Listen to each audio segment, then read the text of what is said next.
Jesus marcou as eras com amor. Seus ensinamentos ecoam através dos tempos. São bênçãos que permeiam nossas vidas. O Espírito da Verdade nos revela: Espíritas, amai-vos, eis o primeiro ensinamento. Instruí-vos, eis o segundo. Amar e aprender são os alicerces essenciais para a nossa evolução espiritual. O Centro Espírita Luiz Gonzaga de Luminárias inicia mais uma jornada de reflexão e crescimento através do estudo da obra Paulo e Estevão. Sejam todos bem-vindos a essa oportunidade de mergulharmos nos ensinamentos que nos conduzem a Jesus.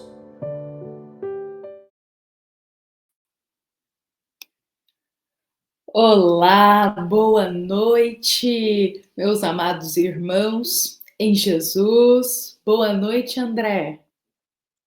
Boa noite a todos. Estamos de volta, com o nosso estudo Paulo e Estevão, hoje para mais um capítulo, e que a paz de Jesus esteja aqui conosco. Que assim seja. Meus amados irmãos, estamos aqui retornando com os estudos reflexivos da obra Paulo e Estevão.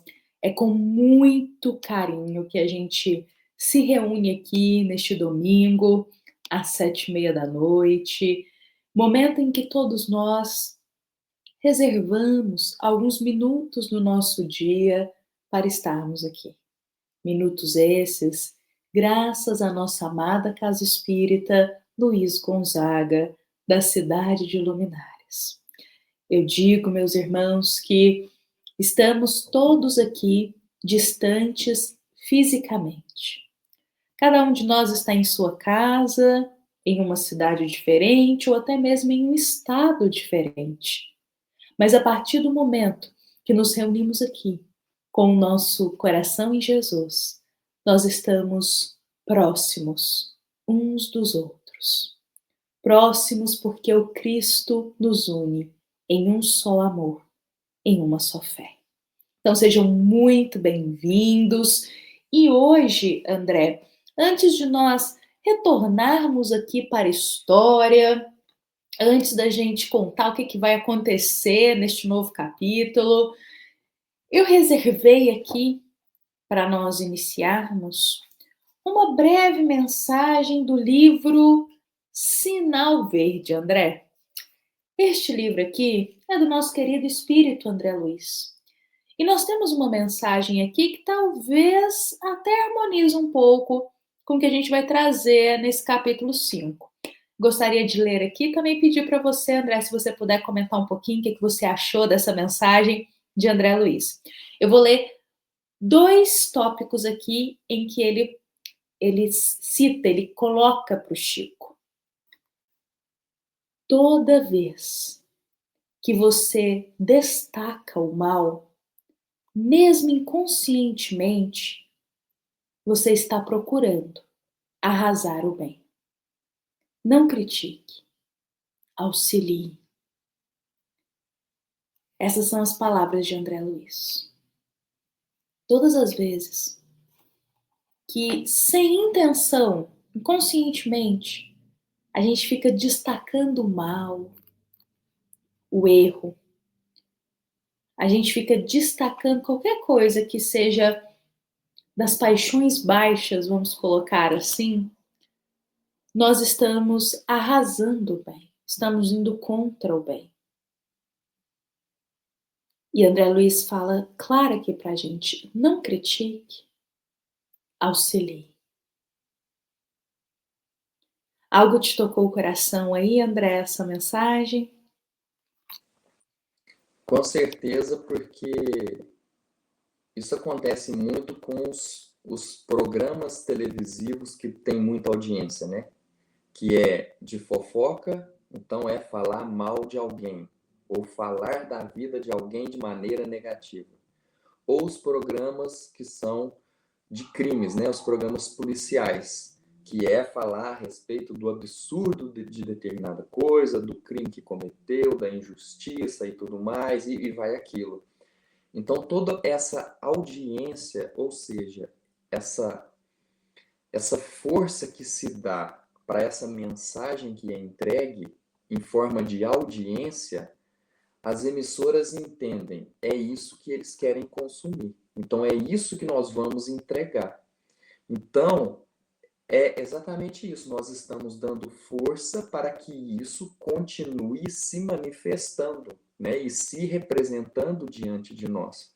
Porque se nós não damos confiança para isso, se isso não tem audiência, eles logo tiram esse programa, porque não é vendável, não tem retorno financeiro para a emissora, né? Então, André Luiz está falando justamente isso. Se a gente ficar dando ibope, dando audiência para esse tipo de comentário, ele nunca termina, ele sempre vai ficar ali, nos rodeando, vira e mexe e volta, e alguém traz de novo, porque isso acaba gerando o interesse das pessoas.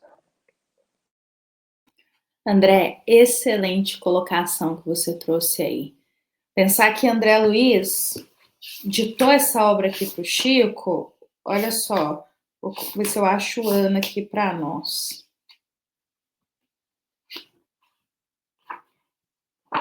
Exatamente nessa obra aqui a gente não tem o ano, mas pensa há quanto tempo tem que ele editou essa obra. E isso que você fala é atual, ou seja, é um ensino que está aqui de tanto tempo, mas que ainda é atual para a gente aprender. Assim como acontece com essa grande obra, que nós estamos aqui juntos, a obra Paulo e Estevão, meus irmãos. Eu e o André estamos seguindo aqui esta edição, então a gente vai comentando aqui também algumas páginas para vocês que estão seguindo aí. Hoje nós estamos adentrando o capítulo 5 da segunda parte desta obra. E justamente essa mensagem aqui de André Luiz, que eu reservei, ela também vem de encontro a este capítulo 5, meus irmãos. Eu encontrei que a primeira edição de Sinal Verde é de 1972. 1972. Tem muito tempo, né, André? Tem muito tempo. Então, olha, hoje nós estamos aqui, iniciando esse capítulo 5 da segunda parte, que Jesus possa nos abençoar nesse momento reflexivo. E olha só, eu trouxe essa mensagem, André, estava até aqui conversando, justamente porque a história ela vai começar aqui contando para a gente que quando Paulo e Barnabé eles vão retornar a Antioquia, tem muitas coisas acontecendo. Eles são recebidos ali felizes. Imagina, dois grandes amigos chegando de viagem, todo mundo aguardando a chegada deles. Eles vão ser recebidos com felicidade, com alegria. Só que logo, Paulo e Barnabé começam a notar umas coisas, sabe?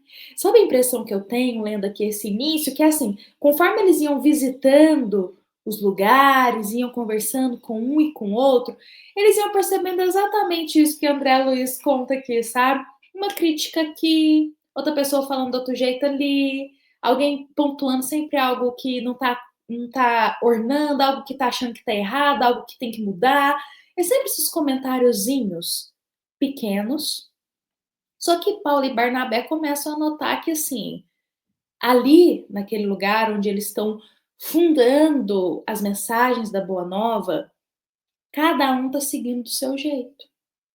Porque só para a gente contextualizar, tá bom? A missão da Boa Nova, tanto dos apóstolos, quanto desses novos integrantes que estão entrando aí após a partida de Jesus, a missão deles era propagar a Boa Nova. Era fundar pontos, eu não vou usar a palavra templos, porque aqui eles usam a palavra igreja, certo, André? São fundar esses pontos de encontro cristãos, onde eles partilhavam os ensinamentos de Jesus. Então, Paulo e Barnabé, e também os outros apóstolos, e também os outros, vou colocar os novos discípulos, estão sempre ali viajando, propagando e também visitando esses locais para tirar dúvidas, para conversar, para levar esclarecimento, para verem se está todo mundo seguindo a linha do raciocínio do Cristo. Porque, vamos pensar aqui, só uma hipótese. Imagina assim, de repente, surge aí 20 pontos onde se começam a propagar a boa nova. Se eles não visitam esses 20 pontos, se eles não vão ali ver o que está acontecendo, se as pessoas estão precisando de ajuda ou de apoio, vai ser cada um por si. E aí a mensagem do Cristo iria se perder. Então, para eles não terem, quer dizer, essa falta de comunicação, para que tudo corresse bem, eles faziam essas viagens e iam ali em vários pontos. E um desses, na igreja em Antioquia, quando Paulo e Barnabé chegam, eles começam a perceber que ali está tendo pequenos atritos, sabe? E com questões puramente físicas. Não é nem na questão da mensagem de Jesus. Mas eles estavam muito presos ainda, querendo saber assim, nossa, mas será que certo alimento é impuro? Será que certo alimento eu posso comer? Mas e a circuncisão? Como que vai ficar? Então eles começavam a trazer essas dúvidas que é da matéria. Paulo, ele está disposto a esclarecer todos ali. Só que ele nota algo. Que eles estão começando a dar uma distorcida nos ensinamentos de Jesus. E isso é muito sério. Porque ele nota que está cada um pregando da forma que acha melhor.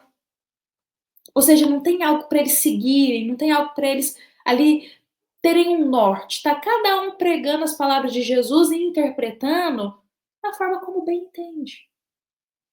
E a gente sabe, né, André, que isso é muito grave. Porque a partir do momento que a gente interpreta da forma como a gente bem entende, e às vezes no olhar puramente material a gente começa a passar isso como se isso fosse a única verdade, isso acaba atrapalhando o fundo da mensagem de Jesus. E eu penso, ô André, até te convido a falar se você desejar, mas eu penso que até na doutrina espírita a gente também tem que tomar esse cuidado. A gente tem que ser fiel, fiel ao que os espíritos estão dizendo, fiel às obras de Kardec, que a partir do momento que a gente começa a distorcer, a trazer outras coisas, isso prejudica a terceira revelação, que é a doutrina espírita. É verdade, e isso é um trabalho que as federativas fazem, né, em todos os estados. Então, a FEB passa orientações, né, e as federativas de cada estado têm como objetivo auxiliar as casas espíritas a seguirem aquelas diretrizes que são diretrizes fundamentadas nas 5 obras básicas de Allan Kardec, né? E do Evangelho. Então, isso é muito importante para não ficar uma coisa assim, para não se perder a essência do que deve. Exato, André. E assim, eu vou até comentar aqui, por exemplo, a gente tem as obras básicas do Kardec, a Federação Espírita Brasileira nos orienta quanto à reunião mediúnica, quanto à reunião do Evangelho, os passes, tudo que a nossa casa espírita, todas as casas espíritas, né, elas têm que seguir ali para a gente não se perder da grande mensagem. E aí, André, uma coisa interessante que Paulo ele pensa diante de tudo isso, ele envia uma carta para Pedro. Porque assim, Pedro é a grande pedra, o grande pilar ali para todos. E aí Paulo envia uma carta para ele pedindo ajuda, porque a situação ali está se perdendo. E Pedro recebe essa mensagem, e quando Pedro recebe essa carta, ele vai imediatamente para Antioquia. E quando ele chega em Antioquia e encontra-se com Paulo e Barnabé, ele deixa bem claro para eles: esse problema que vocês estão enfrentando aqui não acontece só aqui. eu também enfrento isso aonde eu estou. E vários outros lugares, vários outros pontos cristãos também estão enfrentando isso. Estão distorcendo a mensagem de Jesus, interpretando como bem entendem. E a questão não é nem a gente interpretar com o nosso olhar e tirar o ensinamento para a gente. A questão é interpretar como bem entende para tirar proveito disso. Isso é o mais grave.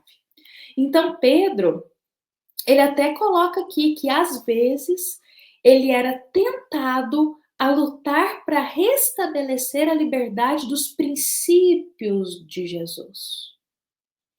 Então, ele coloca. E aí, Pedro já está sabendo que eles estão preocupados com a questão do alimento, qual que é puro, qual que é impuro, questão da circuncisão, que vai ser, acho que, o ponto central desse capítulo aqui.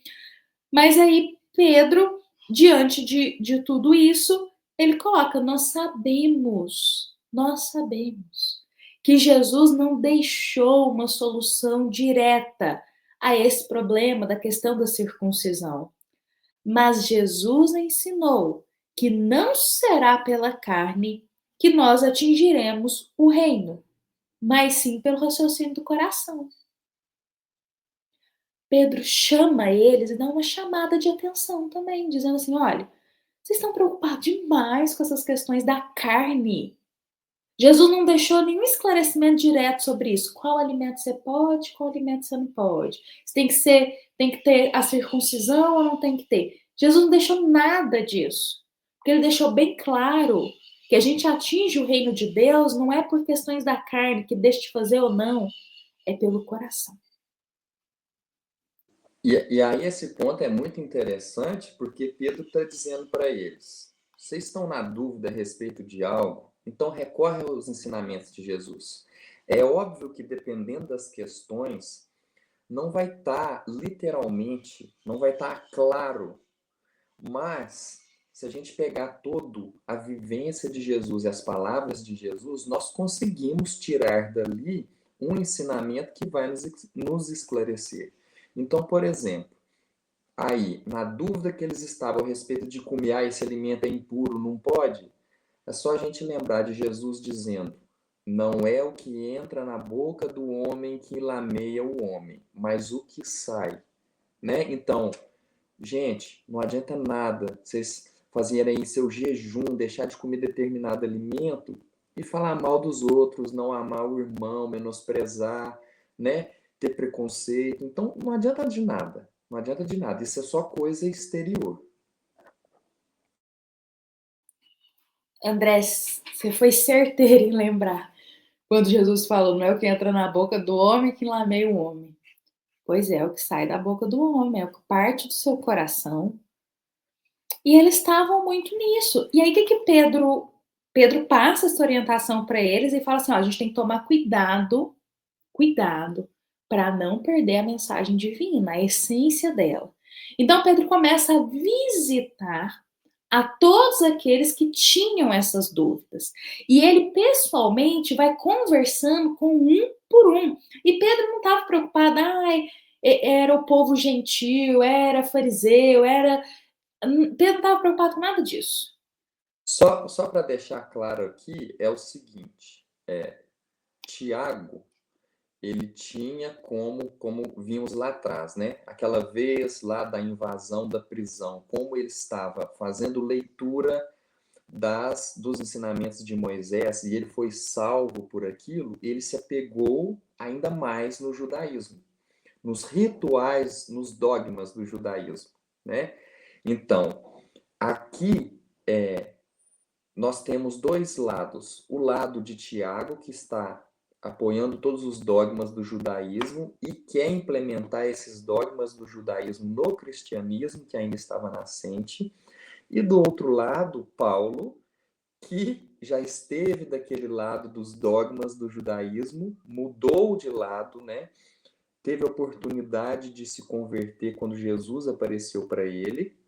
E aí ele estava defendendo os gentios. E quem eram os gentios? Os gentios são todos aqueles que não eram judeus. Então, um lado estava defendendo: não, É só o povo escolhido, é só judeu. O judeu que é escolhido, o resto não pode participar. O resto é impuro, o resto não pode. E Paulo estava dizendo: não, todos têm a oportunidade, podem conhecer a Jesus e os seus ensinamentos. Então, a disputa era nesse nível aí. E é essencial se lembrar isso, porque Tiago e Paulo já não se davam tão bem antes também. Tanto é que quando Paulo chega na casa do caminho para pedir para ele permanecer ali, para ele ficar, Tiago é um que discorda, sabe? Tiago nem sequer vai lá cumprimentar Paulo. Então os dois já têm ali uma antipatia, principalmente por parte de Tiago, que não aceitava de jeito nenhum Paulo. E aí agora o André rememora muito bem a gente aqui, que Tiago, ele tá mais pro lado do judaísmo, das leis de Moisés, que era a favor da circuncisão. E Paulo, que já esteve daquele lado, que não quer mais aquilo, para Paulo é assim, a gente não precisa disso, a gente vai fundar agora algo novo. E é importante a gente entender isso porque aqui na história, Pedro, o apóstolo, ele está visitando um por um para trazer o esclarecimento sobre isso. Só que em determinado dia, Pedro recebe ali 3 emissários de Tiago, junto com algumas cartas escritas a ele. E Pedro gostava muito de Tiago. Ele não queria magoar Tiago. Ele não queria causar qualquer desavença com Tiago. E aí, quando Pedro recebe esses emissários de Tiago, e sabendo que Tiago não concordaria com isso que ele estava fazendo, de ir um por um para conversar, explicar sobre a circuncisão, e ele recebe essas cartas, Pedro se fecha. Se fecha. Ninguém sabe o que tinha escrito naquelas cartas. Mas a partir do momento que chega o pessoal, né, os amigos lá, vamos falar assim, de Tiago, e essas cartas enviadas por Tiago, Pedro não visita mais as pessoas para falar de circuncisão. Pedro se afasta, ele fica mais em silêncio. E Paulo percebeu, opa, tem alguma coisa errada aí. Por que foi só quando essas pessoas chegaram, Pedro mudou? Antes ele estava lá visitando todo mundo, conversando com todos, sem distinção. Por que a partir desse momento ele mudou? O que aconteceu? Então, Paulo e as outras pessoas, todo mundo notando que Pedro mudou, mas ninguém tem coragem de falar nada. Só que aí, o que vai acontecer? Eu vou chamar o André para contar para a gente aqui, porque vai acontecer um fato, assim, inesperado, que Paulo vai fazer diante disso. Conta para nós, André. Então, aí diante dessa situação, né, daqueles que estavam do lado de Tiago, daqueles que estavam do lado de Paulo, Paulo convidou Pedro para ser esse mediador. Mas por que Pedro? Porque Pedro foi escolhido por Jesus como quem? Como a pedra fundamental, né, da onde ele fundaria a sua igreja. Então ele seria ali o responsável por essas decisões. Então a experiência que ele tinha, a vivência que ele tem essa autoridade moral para poder direcionar esses conflitos, né, para mediar esses conflitos. Só que Jesus não escolheu Paulo, não foi à toa, porque Paulo ele era decidido, enfático no que ele queria fazer e que ele sabia que ele já tinha perdido tempo, né, na vida dele no lado do judaísmo e que ele errou muito, né, com Estevão, inclusive, principalmente. Então agora ele sabe que a vida dele que ele não pode errar mais. Então o que ele tem que agora ele tem que só acertar. Por isso que eu acho dessa indignação dele tão grande com Tiago sobre essas coisinhas pequenas, esses dogmazinhos. Então ele nessa vontade de querer André, vou fazer. fazer só um comentário.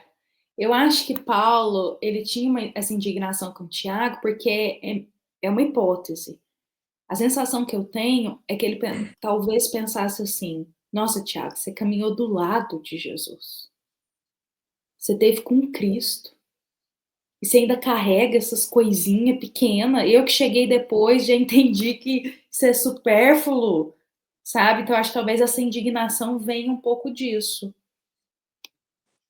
É provável, né? Porque ele teve a oportunidade de estar dos dois lados e ele percebeu qual lado que é o mais, digamos assim, o que vive melhor a fé, né? Sem tantas aparências. E ali naquele momento em que ele está tão angustiado com essa mudança de Pedro, porque foi claro, era como se Pedro estivesse conversando, cumprimentando a todos, e a partir do momento que chega alguém, ele não pega mais na mão de ninguém. Ele não fala mais com ninguém, ele fica quieto no canto dele. E aí Paulo percebeu, tem alguma coisa aí. Aí tem influência de Tiago nessa atitude dele. Não vou aceitar, não vou abaixar a cabeça para esse tipo de coisa que ele está fazendo, porque isso não é certo fazer. E aí ele vai e começa a falar, né, que Pedro é uma referência para todos pelo serviço que ele presta e tudo mais. E ele fala assim, que ele não é pelo desejo de escandalizar a quem quer que seja, mas porque só acredito em um evangelho livre de todos os preconceitos errôneos do mundo, considerando que a palavra do Cristo não está algemada aos interesses inferiores do sacerdócio de qualquer natureza. Então ele estava expondo ali algo que estava acontecendo, né? Porque o Tiago, com a influência, e ele estava aliado ao Sinédrio naquele momento ali, ele estava tendo um poder de influenciar que estava prejudicando ali, né? Estava prejudicando o movimento naquela caminhada. Só que aí a gente tem que perceber o seguinte, que Jesus sempre ensinou sem menosprezar, sem expor, sem ridicularizar ninguém. E Paulo estava fazendo isso, estava expondo Pedro na frente de todas as pessoas, dizendo, como se ele estivesse falando assim, ô Pedro, eu te considero, mas pelo amor de Deus, você está fazendo aí é uma baita de uma burrada, né? Então, assim, a gente entende a intenção dele, mas a maneira como ele comunica essa intenção dele é muito equivocada. Porque Ou ali seja, só para a gente clarear um pouco aqui, Paulo está ali na frente de todo mundo, pregando as palavras, ele está falando bem do Pedro e tudo. Só que aí, do nada, no meio da pregação dele, ele começa a expor Pedro por ter mudado o comportamento. Então, é isso que você, né, André, está colocando aqui, que a intenção dele era uma intenção boa, só que a forma como ele utilizou para questionar Pedro a mudança de comportamento dele foi inadequada. Em que sentido? Ele estava na frente de todo mundo expondo. E está lá no Evangelho segundo o Espiritismo, sabe, André? Todas as vezes que a gente for conversar com alguém, que seja uma corrigenda, que seja qualquer coisa, que seja ali no íntimo, para a gente pensar antes de falar, refletir se é válido a gente falar aquilo, não é? tem Só que aí justamente, Paulo. tem Oi? justamente as etapas que a gente faz isso, né? Primeiro a gente conversa só com a pessoa, tenta corrigir. Depois, se a pessoa não corrige, a gente chama duas testemunhas, né? E fala junto com elas. E aí depois, mesmo assim, aí na terceira vez é que a gente expõe para todo o grupo e diz, olha, a situação é essa, já tentamos fazer isso e isso, e chegou nesse ponto. Aí sim fica de conhecimento de todos ali do grupo, sem expor para ninguém de fora, né? Então, Sim, só essa é que a Paulo orientação. era muito pavio curto ainda. E ele falou assim: quer saber? Vou resolver isso, vou falar aqui na frente de todo mundo. Gente, Pedro, imagina Pedro sendo corrigido dessa forma na frente de todos, né? Que sentimento desconfortável, mas continua, André, para nós. Aí Barnabé entra pro meio e fala: ô Paulo, pelo amor de Deus, você está perdendo o tom, a noção. Como é que você fala uma coisa dessa de Pedro, né? Só que aí a justificativa dele, quando a gente lê a justificativa dele, a gente compreende o sentimento dele. É aqui voltando, igual na nossa abertura do nosso vídeo, né? O primeiro mandamento é amar, o segundo é instruir. Paulo, nesse momento, deu um salto logo para o segundo. Ele esqueceu o amor e foi logo querer instruir. E a gente tem que instruir com amor, entendeu? E ele pulou essa etapa nesse momento aqui. E aí, aqui Paulo diz assim, depois desse questionamento de Barnabé, temos sim um direito, né? Porque Barnabé falou assim, você acha que você tem direito de corrigir Pedro? E ele fala assim, temos sim um direito, o de viver com a verdade, o de abominar a hipocrisia e o que é mais sagrado, o de salvar o nome de Pedro das investidas farisaicas, né, do judaísmo, cujas sinuosidades, né, os perigos eu conheço, porque o judaísmo se constitui um abismo escuro de onde eu saí para as claridades do evangelho. Olha que coisa bonita que ele fala. Eu estava lá, eu estava fechado no mundo sem ter noção do que tem lá fora. Eu estava, é como se eu estivesse dizendo, eu estava numa caverna com a visão limitada do que é a fé, do que é o amor de Deus por nós. E a partir do momento que eu saí nessa claridade do evangelho, que eu vi a redenção, eu percebi o quão equivocado é o caminhar daqueles que estão do lado de Tiago e também de Tiago que está fazendo essa escolha. Só que aí é muito interessante nesse momento, porque Pedro ele se porta de maneira serena.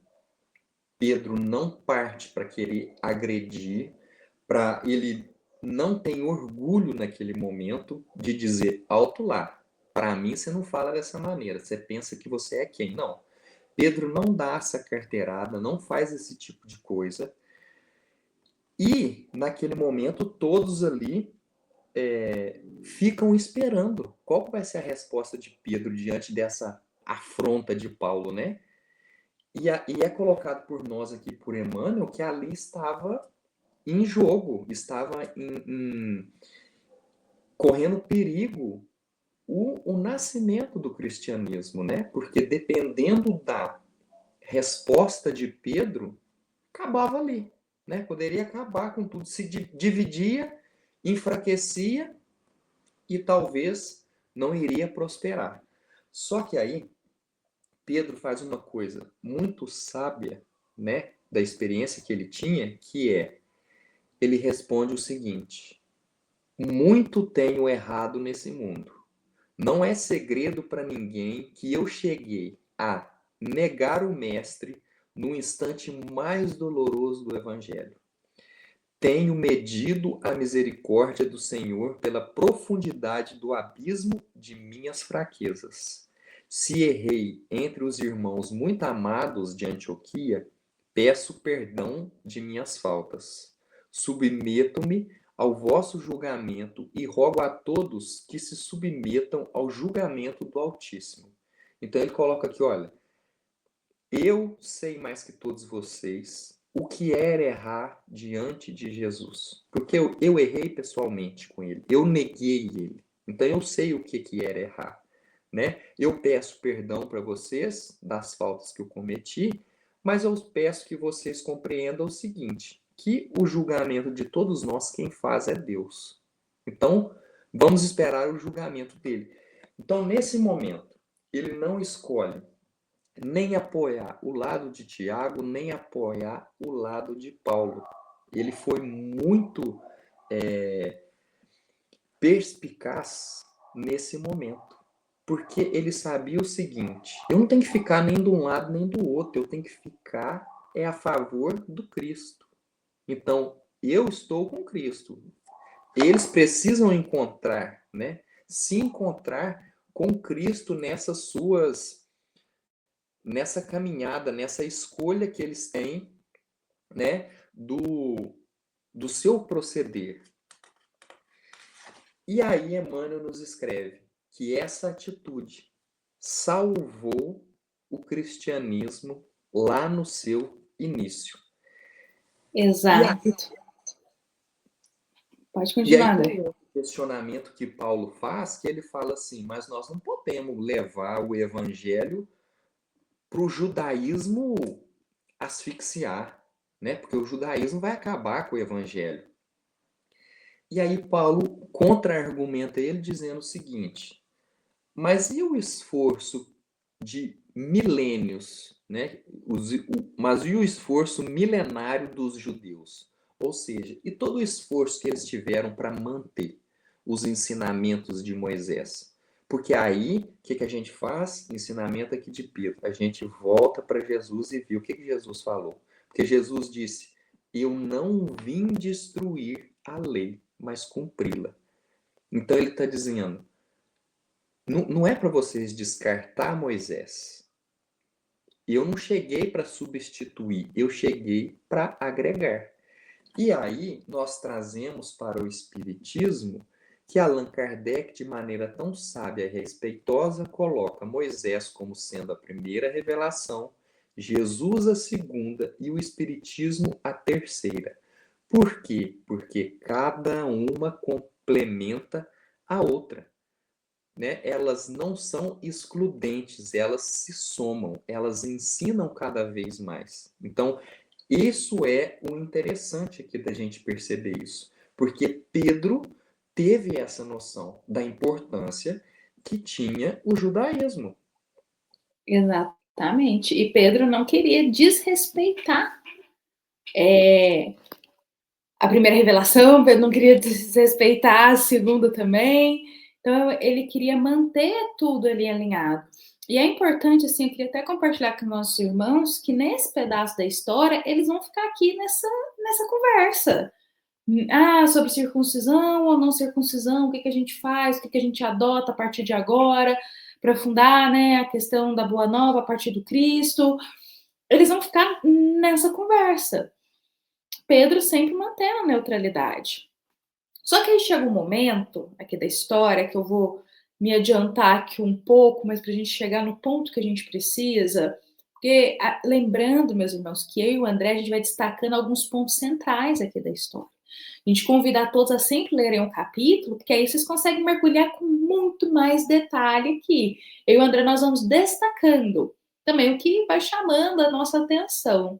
Eu queria me adiantar um pouco aqui na história, porque depois de toda essa conversa, essa discussão e tudo, os ânimos depois se acalmam, porque Pedro mantém a neutralidade, Paulo ainda fica com aquilo na cabeça, mas não fala mais nada. Só que aí eles decidem partir para Jerusalém.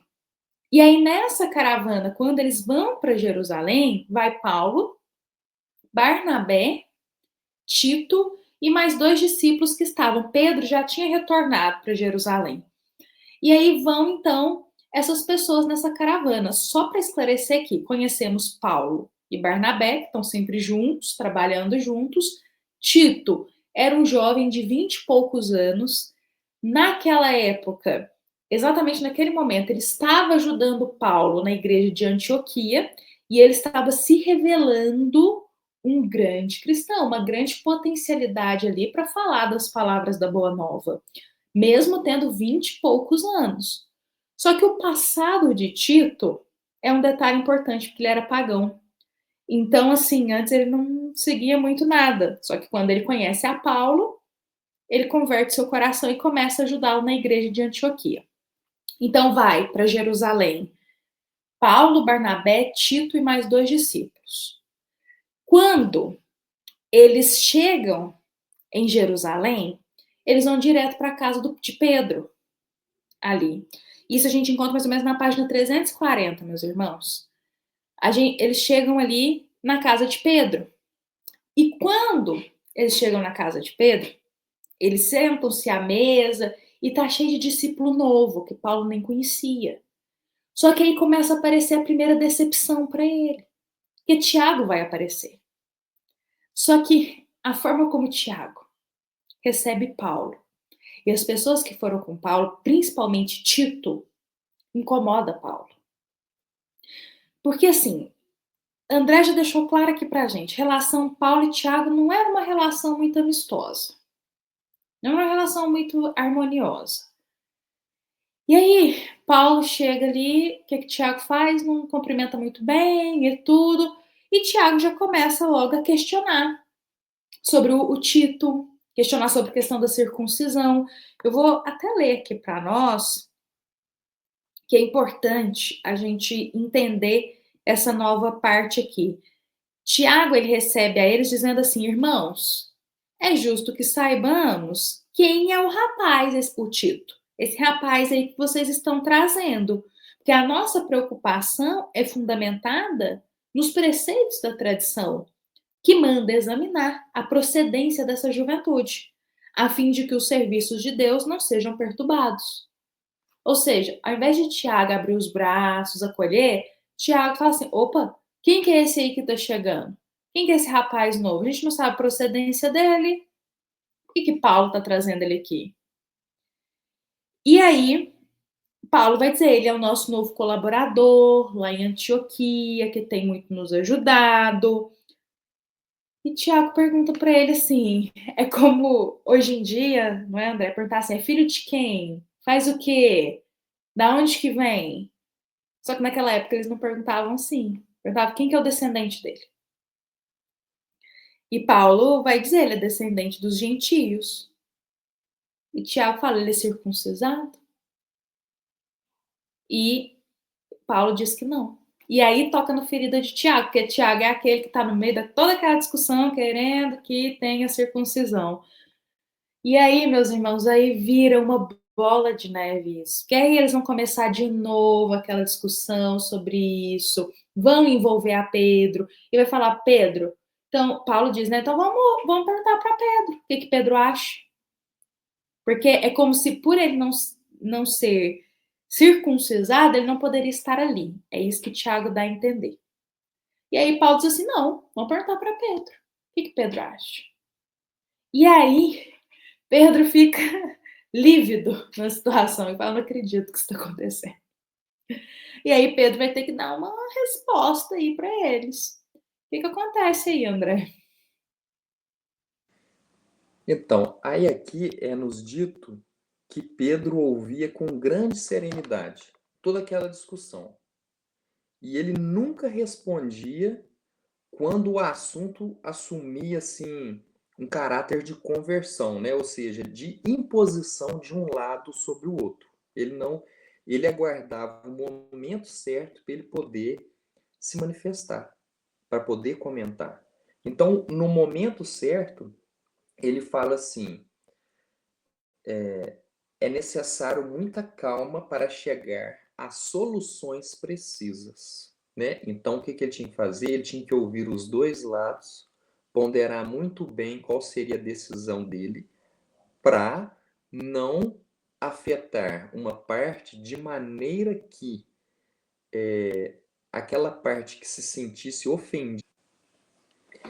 Então, Pedro, ele precisava muito bem fazer a sua escolha de maneira que agradasse um pouco de cada lado e desagradasse também um pouco de cada lado. Então ele precisava de um equilíbrio na sua tomada de decisão para manter o grupo ali unido, né? E isso é uma coisa difícil, né? Demanda experiência e muito tato para conseguir fazer essa mediação, para poder compreender isso. Então ele diz que não, vamos fazer o seguinte, até a gente decidir essa questão aí, vamos circuncisar Tito, tá certo? E aí depois, aí Tiago vai e aceita, coloca algumas ponderações a respeito de alimentos, do que poderia comer ou não, né? E a respeito também de que os gentios não poderiam idolatrar, né, as pessoas. E aí depois Paulo entende aquilo ali e fala: a idolatria é uma péssima coisa para qualquer pessoa, então isso aí está de boa. Quanto a comer, todo mundo é livre para comer o que quiser, o que der a entender. Isso aí não vai fazer diferença. E aí coloca também, né, que os gentios não têm necessidade mais da circuncisão. Então Pedro ali definiu, ficou ali definido, Tiago aceitou, Paulo aceitou e ficou tudo resolvido, sem maiores perturbações. Então, Pedro indica a Paulo 2 colaboradores para que ajudasse ele, né, que foram Silas e Barsabás, que eles iriam auxiliar Paulo, porque na ausência de Pedro, esses 2 assumiam cargos e conseguiam cumprir. Então ele falou: olha, Paulo, eu vou te passar esses 2 discípulos aqui, que eles são competentes, eu confio neles e eles vão te ajudar. Então, eles partem a caminho de Antioquia. Paulo, Barnabé, Silas, Barsabás, e aí surge novamente quem? João Marcos. João Marcos aparece novamente e aí tem uma nova discussão entre Paulo e Barnabé sobre João Marcos regressar às tarefas. Então, é da vontade de Barnabé que seu sobrinho vá junto na tarefa e Paulo começa a ponderar, dizendo: olha, eu não concordo, seu sobrinho ainda é muito jovem para as coisas que nós vamos enfrentar. E aí Barnabé, com essa recusa de Paulo, ele fica: mas eu prometi a minha irmã, como é que eu vou fazer agora? Eu dei minha palavra para minha irmã, mas por que você está negando ele? Ele já teve uma experiência. E aí ele fala: olha, é justamente por isso, né? E aí Paulo falou assim: olha, a minha intenção é diferente da sua. Eu sei que você quer ajudar ele, você deu sua palavra para sua irmã, você quer que ele siga esse caminho, mas a minha opinião é diferente. E aí Paulo, lá na página 352, finalzinho do nosso capítulo, ele fala assim: quase sempre a amizade a Deus é incompatível com a amizade ao mundo, levantando-nos para a execução fiel do dever. As noções do mundo se levantam contra nós. Então a gente tem que perceber o seguinte: às vezes a gente tem uma amizade que é do mundo, digamos assim, que é da nossa vida particular. Só que essa amizade que às vezes a gente dá certo na vida particular, se a gente levar para o nosso trabalho na espiritualidade, não vai funcionar. Porque os ideais não são os mesmos. Eles não estão, digamos assim, não querem se dedicar tanto quanto nós estamos dedicando. Então, Paulo está dizendo isso para ele: olha, você tem que compreender que é bacana, é bonito você querer que a pessoa vá, mas a pessoa tem que ter entendimento disso, a pessoa tem que ter preparo, a pessoa tem que ter estudo, a pessoa tem que se dedicar, né? E ele fala assim: parecemos maus e ingratos, mas me escuta. Ninguém encontrará fechadas as portas da oportunidade, porque é Deus quem nos abre. A ocasião é a mesma para todos, mas os campos devem ser diferentes. E aí aqui a gente entra num ponto. Muitas vezes chegam pessoas no centro espírita e querem trabalhar, querem um cargo, querem fazer parte da equipe, só que essas pessoas querem cargos específicos. As pessoas querem entrar logo e já pegar um cargo de expressão. Então, se é oferecido para elas um cargo que na cabeça delas elas entendem como menor, elas não dão credibilidade. Ela fala: não, isso aí eu não faço. Um exemplo: eu vou ficar lá colocando aguinha no copinho para os outros? Não vou. Não, isso aí eu não faço, né? Ou se não, fazer uma faxina no centro, ajudar a montar as cadeiras, auxiliar uma pessoa com deficiência física, por exemplo, né? as pessoas, não, mas eu quero só se for para eu falar lá na frente, só se for para palestrar, se for para poder a psicografia. Então, Paulo diz assim para nós, no serviço do Pai, se interrompemos a tarefa começada, é sinal de que ainda não temos todas as experiências indispensáveis ao homem completo. Então ele está dizendo, se a gente pega uma tarefa na espiritualidade, para poder, a gente assume essa responsabilidade e a gente larga ela no meio, é porque a gente não estava preparado para ela. E a gente precisa compreender isso. Então, a gente tem que compreender, vamos aceitar assumir tarefas que a gente dá conta. Se a gente não der conta, gente, tira o orgulho, seja humilde e fala, olha, não consigo nesse momento. Tem outra que eu possa fazer? Se não tiver, faça o seguinte, quando você conseguir fazer algo, vai e faça. Então, sem que ninguém peça, às vezes você vai, cata um papel que está no chão, joga no lixo, auxilia alguém, dá uma informação, conversa, orienta, fala assim, olha, chegou uma pessoa ali, parece que ela é a primeira vez, eu nunca vi ela aqui no centro, alguém pode orientar ela? Faz alguma coisa, sabe? Coisas pequenas, coisas simples, mas que demonstra ali o interesse da sua parte para querer fazer parte daquilo, né? E aí ele diz assim, Barnabé, nesse ponto é o seguinte, você precisa compreender a diferença entre a pessoa ter uma experiência e a pessoa dar o testemunho. Porque João Marcos já teve uma experiência primeiro. Ele abandonou, ele fugiu. Agora, ele não vai ter outra experiência. Agora, ele precisa dar testemunho. Ele precisa dar testemunho da sua fé, da sua boa vontade, de que ele agora vai se comprometer a fazer o serviço. Então, é diferente. Isso é mais forte, é mais profundo. É dar o testemunho. O que é dar o testemunho? É viver com atitudes o que o evangelho prega. Isso é dar o testemunho. Não é verdade, Ana?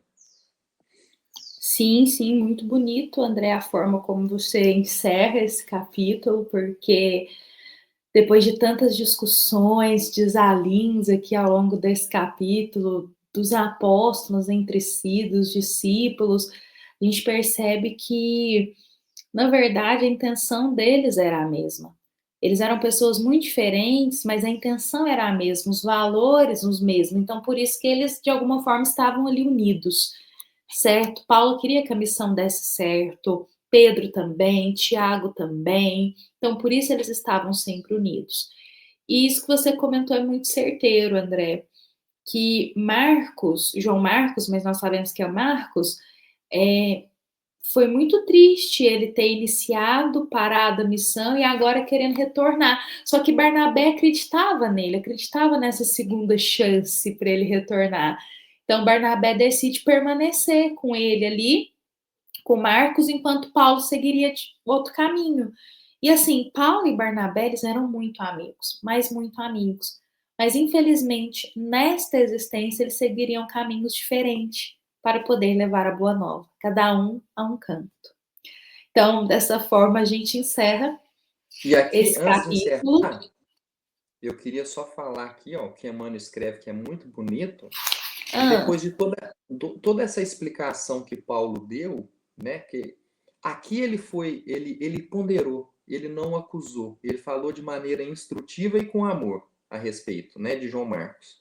Aí Emmanuel diz assim, Paulo continuava, aos olhos de Barnabé, como companheiro das soluções oportunas. Ou seja, ele percebeu ali que Paulo era ponderado para poder tomar esse tipo de decisão. E ele disse assim, né, é como se ele estivesse falando assim, olha, entendo perfeitamente o que você está colocando aqui, né, e você tem um entendimento muito bom dessa questão, e ele aceitou todas essas ponderações e não teve nenhum conflito entre os dois a respeito disso, né?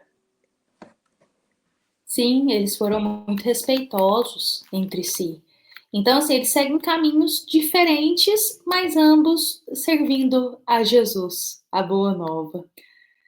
Dessa forma, a gente encerra o capítulo 5 da segunda parte, com o nosso coração preenchido de esclarecimento.